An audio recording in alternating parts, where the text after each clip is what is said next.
এবার কি হবে ভারতের, কি হবে মোদি, মমতা আর হাসিনার? শেষ রক্ষা হলো না। ইউনূসের এক চালে তাদের সব চক্রান্ত শেষ। বিস্তারিত দেখুন ভিডিওতে। ভারত উস্কানি নিয়ে বাংলাদেশের সঙ্গে সংঘর্ষে লিপ্ত হতে চাচ্ছে। ভারতের বিজি দ্বারা আগরতলায় বাংলাদেশ মিশনের কেন হামলা? জবাব নেই ভারতের কাছে। পায়ে পড়ে ঝগড়া করলে বাংলাদেশের মানুষ ভারতমুখী হবে না। আগরতলায় বাংলাদেশ চলো কর্মসূচি আটকে দিল পুলিশ। বাংলাদেশের প্রতি চোখ রাঙালে ভারতের সীমানা থাকবে না। আগরতলায় বাংলাদেশ মিশনে হামলা, বিক্ষোভে উত্তাল সারা দেশ। আগরতলায় হাইকমিশনারে হামলা, ছিঁড়ে ফেলা হয় বাংলাদেশের লাল সবুজের পতাকা।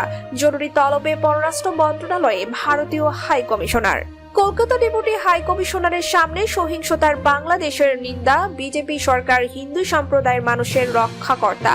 বিজেপি এই ন্যারেটিভ সামনে আনছে। বিজেপি নেতার নেতৃত্ব তছনছ বাংলাদেশের সহকারী হাইকমিশন।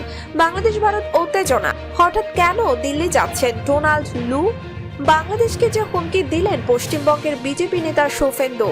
মুসলমানদের বয়কট ও হামলার নির্দেশ দিলেন বিজেপি নেতা শুভেন্দু। ভারতে বাংলাদেশ দূতাবাসে হামলার প্রতিবাদে ঢাবিতে বিক্ষোভ। ভারতের সাথে স্বাভাবিক সম্পর্ক রাখা কঠিন হয়ে যাচ্ছে। এদিকে কি নিয়ে ষড়যন্ত্রের গন্ধ পাচ্ছে বিএনপি? মির্জা ফখরুলের হাসিনাকে নিয়ে ভারতের অস্বস্তি বাড়ছেই। ইসকন ইস্যুতে পরিকল্পিত ষড়যন্ত্র আওয়ামী লীগের। শুধু বিএনপি নয়, হেফাজতে ইসলামের বিক্ষোভ, হত্যার বিচার ও ইসকন নিষিদ্ধের দাবি। ভারতকে কঠোর বার্তা দিলেন মামুনুল হক। যে সংবিধানে মহানবীর নাম থাকবে না, সেই সংবিধান মানি না।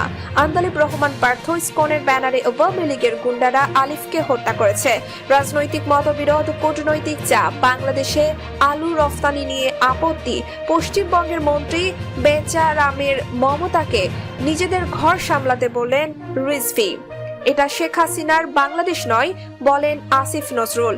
শেখ হাসিনা না পালালে বিক্ষুব্ধ জনতা তাকে টুকরো টুকরো করে ফেলত।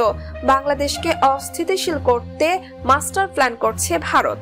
আমাদের স্বাধীনতাই হুমকি হলে সর্বোচ্চ শক্তি দিয়ে প্রতিহত করব।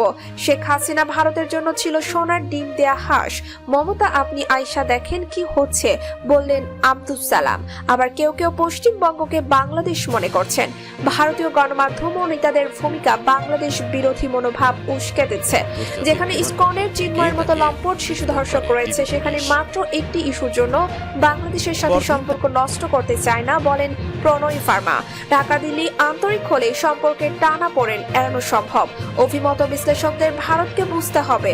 ভারতের সঙ্গে বাংলাদেশের যুদ্ধ হওয়া নিয়ে যা বললেন, বাংলাদেশে শান্তিরক্ষী পাঠাতে মমতার বক্তব্যের জবাব দিলেন পররাষ্ট্র উপদেষ্টা।